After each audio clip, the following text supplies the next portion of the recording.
Greetings! Anton here with an H3VR devlog.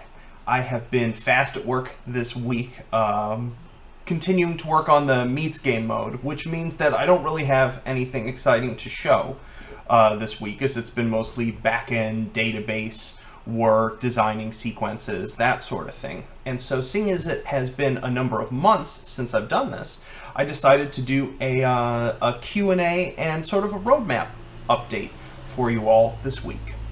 So to start with, we're going to cover a couple really common questions that have been popping up from folks both on the Steam community and in the YouTube comments here and on the subreddit.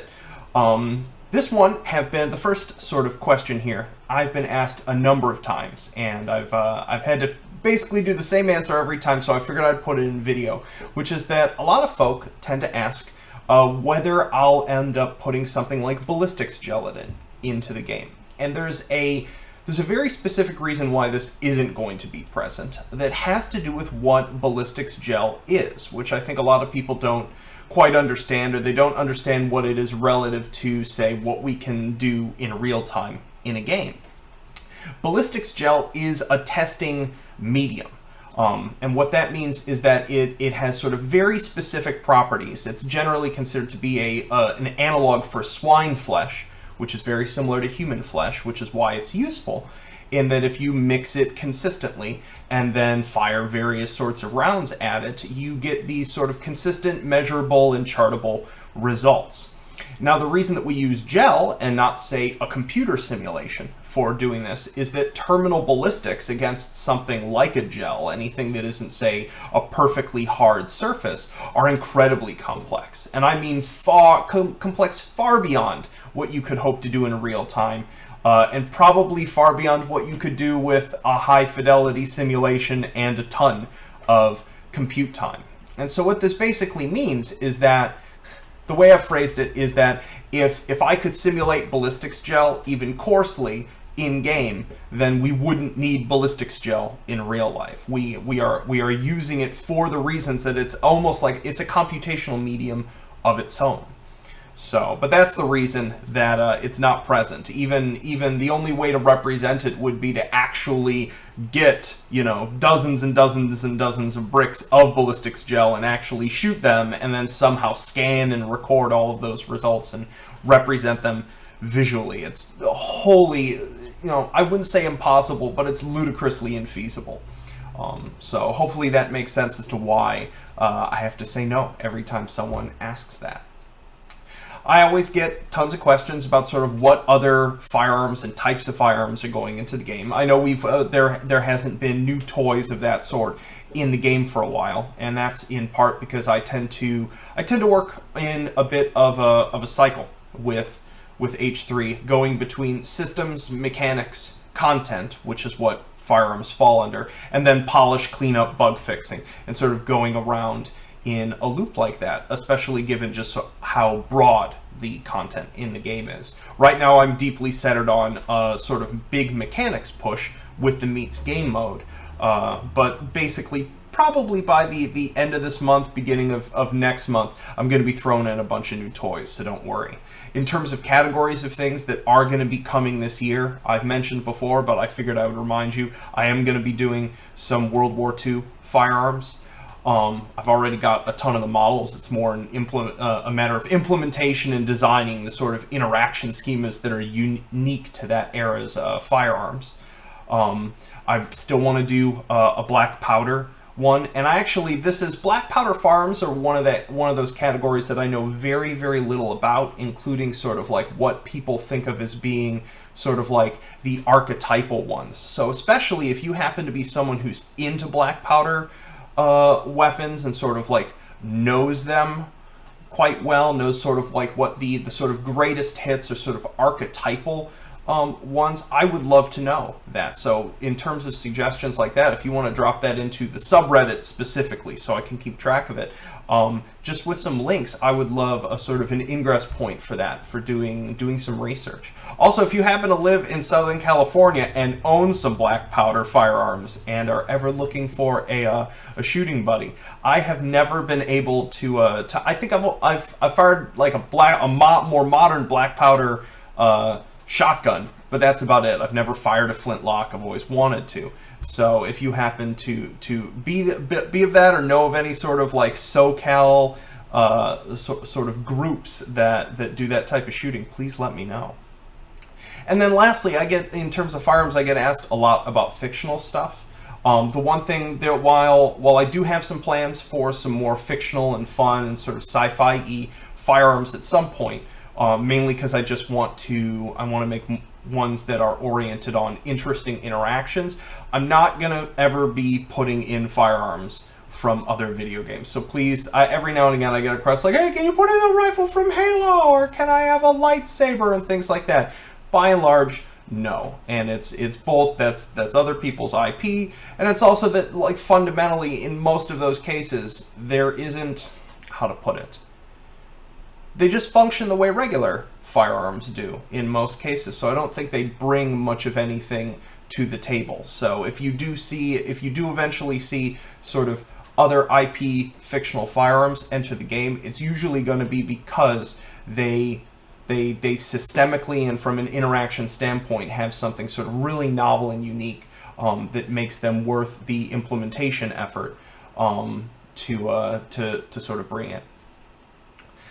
So next question here, what is the current state of touch support? So some of you may have noticed on the official store page, it still largely lists Vive as the only supported platform, and the reason I still haven't added that is because I still don't have a front-facing teleport mode that I like. I did another prototype with it, and I still found it incredibly disorienting.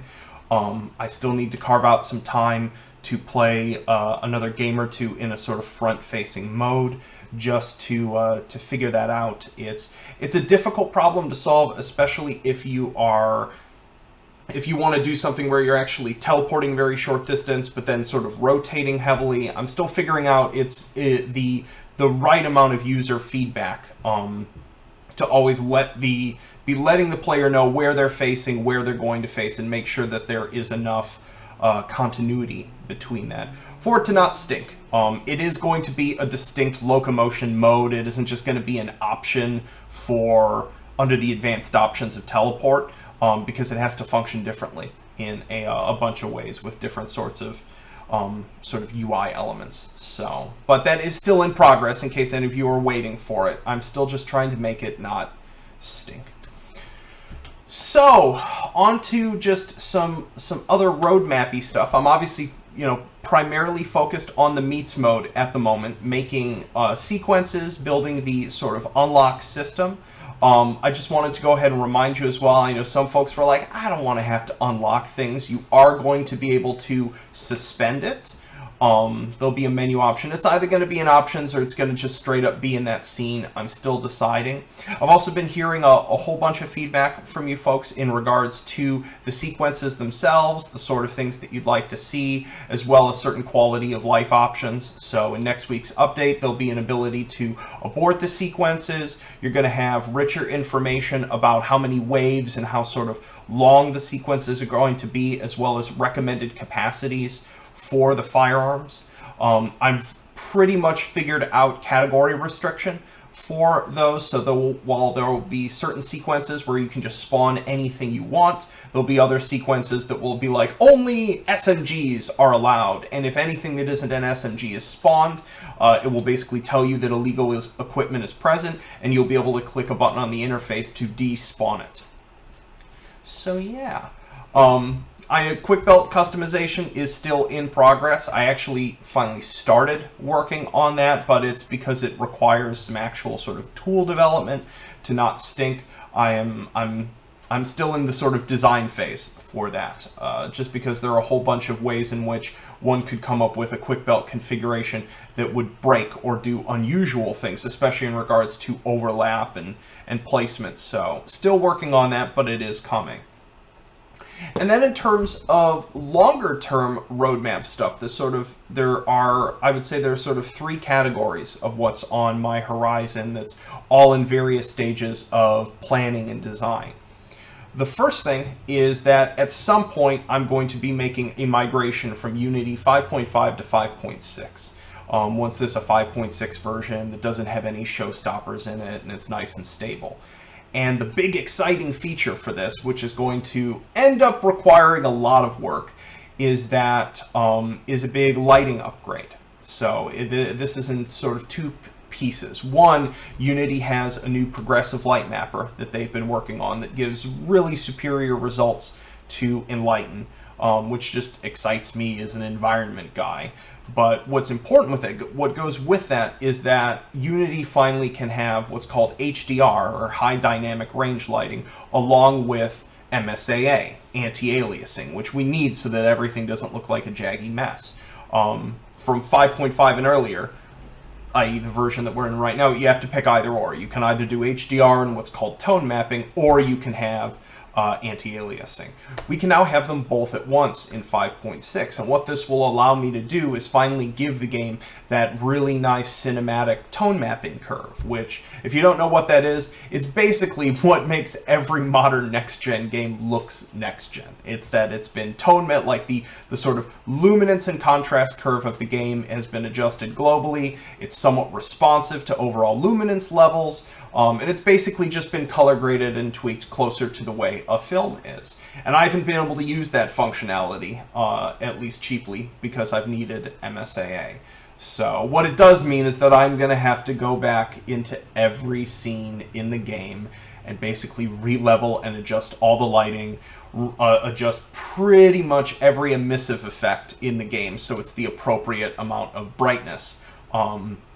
So that's something that well, once again, that project will really start once 5.6 is sort of usable to me. But that when I do that, I'm probably going to, there'll probably be a month period where I'm working on an update instead of 2 weeks, because that's just going to be another mad dash upgrade. But thankfully, nothing else super major should happen, you know, change in that migration. I'll be able to just focus on visuals. But it's been something I've been hoping would become an engine feature for going on like 9 months now, and it finally will, so I'm incredibly excited.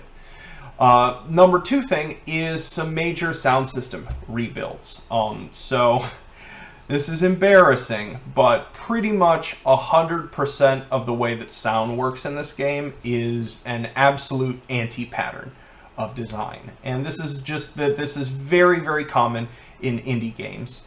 That especially the way Unity is accessible enough that it sort of, you can just sort of throw everything at the wall and see what sticks.